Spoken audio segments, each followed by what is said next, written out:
Bonsoir Michel Sapin, Bonsoir. ministre du Travail, de l'Emploi, de la Formation professionnelle, du Dialogue social, proche de François Hollande, on en parlera dans un instant.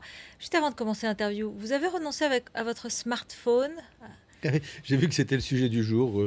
Non, Le non, Premier non. ministre vous a demandé, c'est vrai, de Je, renoncer parce vous je, pourriez être espionné par les Américains? je n'en sais rien, mais ça ne me paraît pas être une nouvelle qui mérite qu'elle soit commentée très longuement. Mais donc vous n'avez rien fait, vous n'avez pas renoncé. Non, je pense que mes messages n'intéressent pas beaucoup le président Obama. En tout cas, rentrée très vive et intense ce soir. Le torchon brûle entre les écologistes et le gouvernement. Je vous vois un peu faire la mimique, c'est rien, enfin quand même. Le coprésident du groupe Vert à l'Assemblée qui dit que le budget 2014 n'est pas votable en l'état. Et Pascal Durand, le secrétaire général des Verts, qui dit eh bien c'est un marqueur. Il n'y a pas de taxe sur le diesel dans le prochain budget 2014. C'est un marqueur pour nous. Presque une ligne rouge, vous voyez l'expression? Oui, oui. C'est typiquement la nouvelle qui existe à midi et qui sera éteinte à 20 heures. Alors que ce qui a été présenté ce matin au Conseil des ministres, qui a été présenté par le ministre de l'économie et des finances, le ministre du budget, ce sont les grandes orientations du budget pour 2014. Et ces grandes orientations sont fondamentales, elles sont nouvelles, elles vont être structurantes, elles sont extrêmement importantes pour l'ensemble des Français. Là, il y a un débat sur un sujet qui est la question de ce qu'on appelle la fiscalité écologique. Pour dire les choses simplement, à cette heure-ci et à ce moment-ci, ce débat continue, ça n'est pas tranché. On est dans un des aspects, un des articles du projet de loi de finances. Ce n'est pas le projet de loi de finances qui a été présenté ce matin, ce sont les grandes orientations. Le projet de loi de finances, il sera adopté en Conseil des ministres dans 15 jours. Ce que vous voulez nous dire, c'est qu'en fait, ça pourrait être adopté après des discussions, il va y avoir une négociation avec les Verts. C'est pas des histoires de c'est comme ça négociation. que ça se passe. L'élaboration d'un projet de loi de finances comporte toute une série de dispositions. Il y en a plein dont on ne parle pas parce qu'elles ne sont pas sur la table. On pourrait en parler. Si quelqu'un avait exprimé une opinion ce matin, on en parlerait aujourd'hui et pour autant le problème ne serait pas réglé. C'est un sujet important et je comprends tout à fait que ce soit important. Mais donc c'est pas complètement exclu, c'est ce que vous dites. Il faut être clair. Ça veut dire que c'est fini ou c'est pas fini? Il peut y avoir une taxation du diesel encore ou pas? Lorsqu'on élabore un projet de loi de finances, il y a un travail ensuite dans le détail qui doit être fait. Ce qui a été fait ce matin, qui est extrêmement important, ce sont les grandes lignes de cette loi de finances. Ça veut dire qu'on maîtrise la hausse des impôts. C'est la première fois depuis 4 ans. Ça veut dire qu'on diminue les dépenses de l'État. C'est la première fois depuis 50 ans. Ça veut dire que... Ça, l'opposition vous le conteste, évidemment. Peut-être on va y revenir. Mais vous n'êtes pas l'opposition, donc vous n'allez pas le contester pour autant. C'est pas parce que je dis quelque chose que pour autant c'est faux.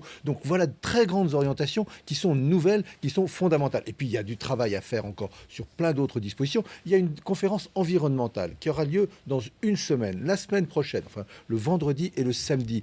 On va parler aussi de ce sujet. Et ainsi, ça permettra, le jour venu, le mercredi d'adoption du Conseil des ministres, en Conseil des ministres, d'avoir l'ensemble des dispositions de la loi de finances. Ne ramenons pas une loi de finances à un point, aussi important soit-il, pour un groupe au sein de l'Assemblée que sont les Verts. Donc en gros, vous dites c'est pas impossible que ça intervienne, on va discuter, ça continue, et puis il y a aussi le reste de toutes les possibilités de taxation écologique. Sujets, voilà. Oui, je crois vous avoir répondu sur ce point. Vous dites aux écologistes, vous énervez pas, parce qu'il y en a qui disent ils vont peut-être quitter le gouvernement, il y a des déclarations très fortes. On peut toujours s'amuser à dire qui va quitter qui quoi. On est sur un sujet. Il est monté à midi, il est éteint à 18h. Maintenant, on travaille sérieusement. Il n'est pas éteint encore, je sais pas. Bon alors, allons, on va passer au reste de la gauche. Au sein du Parti Socialiste, il y a des députés qui disent « Oh là là, il n'y a rien pour le pouvoir d'achat, on n'en fait pas assez dans ce budget ». C'est un sujet qui est important, c'est la question du pouvoir d'achat. Pourquoi pas? Plus que le diesel, j'ai l'impression pour vous. Non, mais parce que il me semble quand même, y compris le diesel, c'est une question aussi de pouvoir d'achat.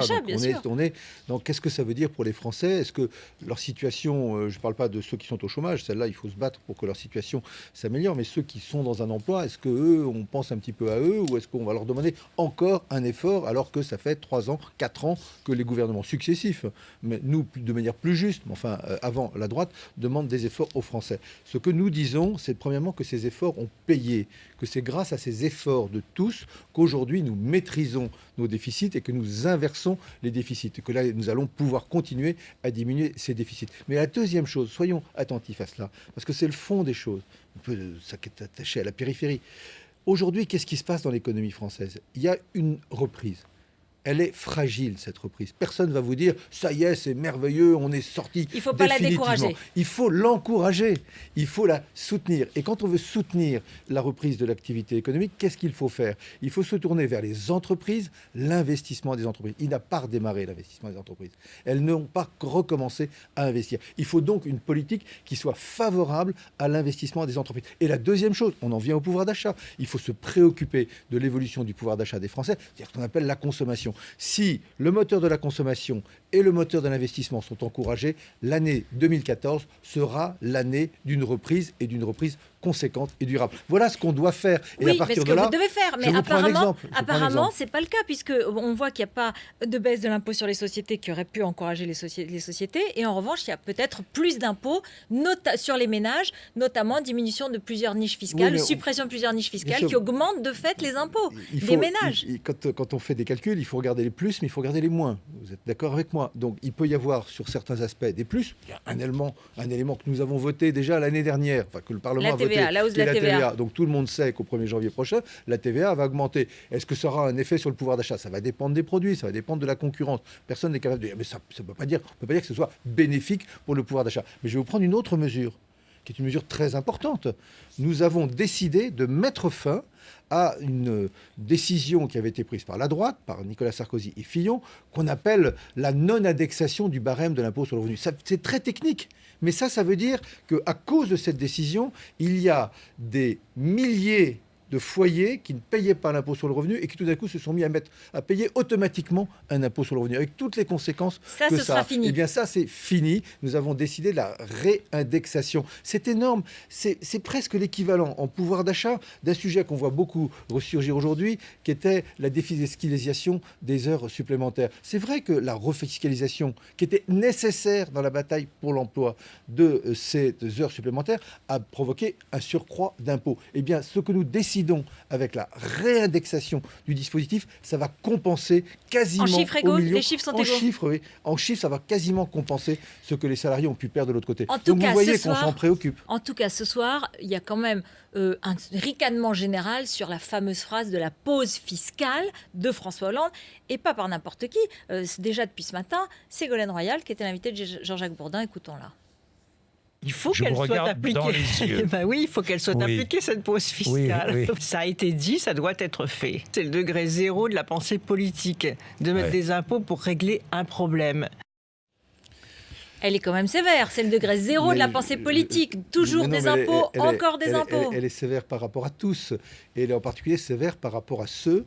Je reviens un tout petit peu en arrière, même si moi je suis de ceux qui considèrent que puisque je suis là comme ministre, c'est moi qui suis responsable de la situation, en tous les cas en partie responsable de la situation. Et les Français me demandent à moi, ici, au gouvernement, aujourd'hui, de résoudre. Ça, c'est sûr. Oui, mais enfin, quand est-ce qu'on augmentait les impôts massivement sur les ménages, et en particulier les ménages les plus faibles? À quel moment ça a augmenté? La dernière année, Nicolas 2011. Sarkozy. C'est pas la dernière. 2012, de nouveau, ils en ont remis une couche dans des conditions massives. Oui, mais aujourd'hui, c'est la même chose, ça continue. 2013, c'était nous. Donc 2013, et ça continuera en 2014, malgré les 2014, promesses. Écoutez, je ne veux pas faire des comparaisons, mais je m'intéresse beaucoup aux courbes en ce moment. Et donc la courbe du chômage, moi je souhaite que la courbe du chômage s'inverse. Elle va s'inverser. Ça veut dire qu'à un moment donné, elle est sur un plateau, c'est le cas aujourd'hui, et ensuite elle rebaisse. Eh bien, il faut la même chose. Il faut que la courbe des impôts... Elle est sur un plateau aujourd'hui? Non, oui, elle va augmenter. Non, regardez, il y a par exemple des niches fiscales. Je finis juste cette phrase et on reviendra bien entendu sur cette question. Mais je souhaite que, s'agissant des impôts, on appelle ça les prélèvements obligatoires, s'agissant des impôts qui ont beaucoup augmenté au cours des années dernières parce que ce n'était pas possible de faire autrement pour rétablir les finances de la France et rétablir notre souveraineté, eh bien on soit à un moment de pause. 2014 sera une année globalement de pause dans l'augmentation des impôts. Et ensuite, il faut que ça s'inverse. Et ainsi, Ségolène Royal pourra trouver que nous sommes intelligents. Deux questions très brèves. La niche fiscale pour les familles, pour les élèves et les étudiants après le quotient familial, vous allez avoir des réactions des associations familiales. C'est une politique anti-famille. Non, pas forcément une politique anti-famille, parce que ce sont des dispositions qui profitent uniquement à certaines familles et pas à d'autres, et dans des conditions qui peuvent être considérées comme injustes. Et puis, il y a eu par ailleurs une réévaluation considérable des bourses accordées à l'ensemble des familles qui sont en situation difficile. Donc, quand on regarde une mesure, il faut toujours regarder quelle est la contrepartie de l'autre côté. Vous avez une mesure qui profitait plutôt à certains en France, et qui sont respectables, qui peuvent être vous et moi. Les parents d'élèves de lycée et étudiants, il y en a quand même pas mal, vous et moi, alors que je pense que la priorité aujourd'hui, c'est de permettre à des familles qui ne peuvent pas accompagner leur enfant dans leur éducation et à l'université de bénéficier de bourses qui sont plus élevées. C'est le cas. Donc disons au même moment que les bourses ont considérablement augmenté à la rentrée de 2013 et pour 2014. Comme ça, on aura un propos équilibré sur cette mesure. À l'instant, Matignon apparemment confirmerait les propos de Philippe Martin, c'est-à-dire qu'on ne toucherait pas au diesel et qu'on ne taxerait pas donc le diesel. C'est ce qu'on me dit à l'instant. Comme je vous le disais, une mesure, une nouvelle à midi est éteinte maintenant. Donc on ne taxera pas le diesel. Donc ça mécontente les écologistes. Ça mécontentera les écologistes. Le chômage, c'est votre affaire. La situation s'est aggravée au deuxième trimestre avec la disparition de près de 35 000 postes dans le secteur marchand. L'inversion de la courbe du chômage ne viendra pas des entreprises privées. Ça, c'est clair et net. C'est en tout cas ce que disent les analystes aujourd'hui. Mais c'est une banalité, pardon, de dire ça ainsi, parce que ce sont des analystes qui donc sont tout à fait sérieux. Ce sont les emplois aidés qui feront inverser la courbe du chômage. C'est une banalité. Tout ça, c'est des banalités. Donc juste, disons les choses telles qu'elles sont. Aujourd'hui, nous avons une France qui sort tout juste de la récession. Quand un pays, quel qu'il soit, sort de la récession, c'est pas le moment où il va créer des emplois en telle quantité qu'il va pouvoir les offrir aux chômeurs d'aujourd'hui. Ce que nous cherchons dans un premier temps, c'est qu'au moins il y ait un équilibre, qu'il y ait autant de création que de destruction. Là aussi, il y a un plateau. C'est ça qu'il faut atteindre. Et puis l'année prochaine, avec une croissance supérieure, l'économie française recréera de nouveau des... Vous le croyez, ça? Vous le croyez? Vous le dites? Crois. Oui, non. Mais même les mêmes analystes, si vous leur posez la question, ils vous diront oui, au milieu de l'année 2014, avec une croissance aux alentours de 1%, l'économie française recréera suffisamment d'emplois pour recréer une capacité de résorption du chômage. Mais moi, je vous dis simplement, et pendant ce temps-là, on fait quoi? Je regarde le fleuve du chômage et je compte les chômeurs chaque mois en me lamentant. Non, on agit par des politiques. On appelle ça emploi aidé. Enfin, c'est quand même pas quelque chose de si épouvantable, un emploi aidé. Vous avez déjà invité ici un jeune en emploi d'avenir? Invitez-en un jeune. N'importe lequel, je sais pas à moi de le choisir, n'importe quel emploi d'avenir, vous lui demandez, est-ce que vous avez l'impression... C'est mieux de travailler que de ne pas travailler, est-ce que vous êtes dans l'impression d'être dans du factice? Il vous dira, c'est mon emploi, c'est ma formation, c'est mon avenir. Donc on apporte des solutions à des jeunes ou des moins jeunes qui sont aujourd'hui au chômage. Et c'est ces deux politiques, plus de croissance d'un côté et des réponses aux situations les plus dramatiques de ceux qui sont aujourd'hui au chômage, c'est ces deux politiques ensemble qui vont permettre effectivement d'inverser la courbe du chômage avant la fin de l'année. Les retraites, hier, il n'y avait pas beaucoup de monde dans la rue. C'était une mobilisation plutôt limitée. Dans le fond, la réforme que vous avez faite, c'était pour cela. Vous l'avez pesée au trébuchet pour qu'il n'y ait pas trop de monde dans la rue. Là aussi, c'est très étrange. Une réforme serait bonne si elle met beaucoup de monde dans la rue. Mais si on était suffisamment... je ne veux pas reprendre des expressions utilisées par Ségolène Royal, mais si on avait un degré élevé de l'intelligence politique, et si on faisait une vraie réforme... De l'habileté, disent certains. Et si on faisait une vraie réforme en profondeur, qui assure tout le monde, et tout particulièrement les jeunes générations, que notre système, auquel nous tenons tous, le système de la retraite par répartition, perdurera au-delà de 2020-2035. Ces mesures que nous prenons, elles assurent que le régime sera équilibré au-delà de 2020-2035. C'est pas l'avis de Bruxelles qui s'inquiète beaucoup parce que vous augmentez les cotisations des patrons. Bruxelles ne conteste pas, et d'ailleurs n'a pas à contester, mais ne conteste pas qu'au-delà de 2020-2035, nos mesures rétablissent l'équilibre. Il y a ensuite, d'ici 2020, voilà. Comment fait-on? Et c'est sur ce point-là qu'il y a des mesures à prendre. Et nous prenons des mesures qui sont des mesures équilibrées. Du point de vue budgétaire, nous apportons 7 milliards de diminution du déficit. Et du point de vue de la justice, nous mettons en place des politiques qui n'ont jamais été mises en place. Sur la pénibilité, par exemple. Pénibilité, mais je prends un autre élément, et pas seulement parce que vous êtes là, et parce que c'est vous, mais est-ce que vous croyez qu'aujourd'hui, c'est normal que les femmes aient une retraite en moyenne à ce point inférieure à celle des hommes? Il y a là des mesures aussi en faveur... Fini, non, parce que ça ne se termine pas comme ça en un seul jour. Il y a des carrières qui se développent, mais il faut évidemment prendre des mesures, nous le faisons, qui permettent aux femmes de retrouver progressivement une égalité de traitement, c'est quand même la moindre des choses, avec leurs amis hommes. Vous avez fait le service militaire avec François Hollande? Ça m'est arrivé, oui. Vous le connaissiez comme chef de guerre? Ça vous a surpris? Ça vous a pas surpris? Il n'y a pas de rapport entre être un très bon officier, puisqu'il était élève officier, et un très bon chef de guerre. Le chef de guerre dont vous parlez, c'est le chef de l'État. Et dans nos institutions, dans la Constitution de la Ve République, et tout le monde est d'accord là-dessus, le chef de l'État, le président de la République, a une prérogative particulière, qui est extrêmement lourde, extrêmement passionnante. C'est difficile en ce moment? C'est difficile en ce moment? C'est toujours difficile lorsque vous décidez de la mort éventuelle d'hommes ou de femmes, que ce soit vos propres troupes françaises ou que ce soit éventuellement celles sur lesquelles pourrait s'abattre le feu français. Ça a été très difficile pour le Mali. Il a été critiqué.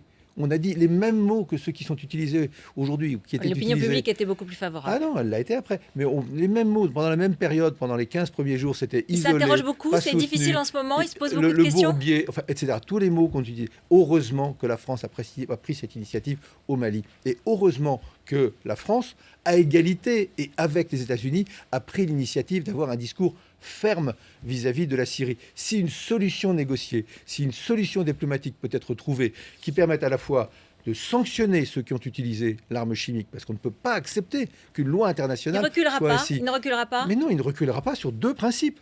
La sanction pour ceux qui ont décidé d'utiliser des armes chimiques contre leur peuple, et deuxièmement, la dissuasion, la suppression, la détérioration définitive du stock d'armes chimiques de la Syrie. Est-ce que vous savez que c'est le pays qui a le plus d'armes chimiques au monde? Certains disent que c'est le George Bush à la française. Je ne sais pas ce que ça veut dire. En tous les cas, c'est un François Hollande parfaitement français, président de la République française, et qui, je trouve qu'on peut en être fier, préfère que la France soit en avant plutôt qu'à la remorque. Merci beaucoup, Michel Sapin. Merci.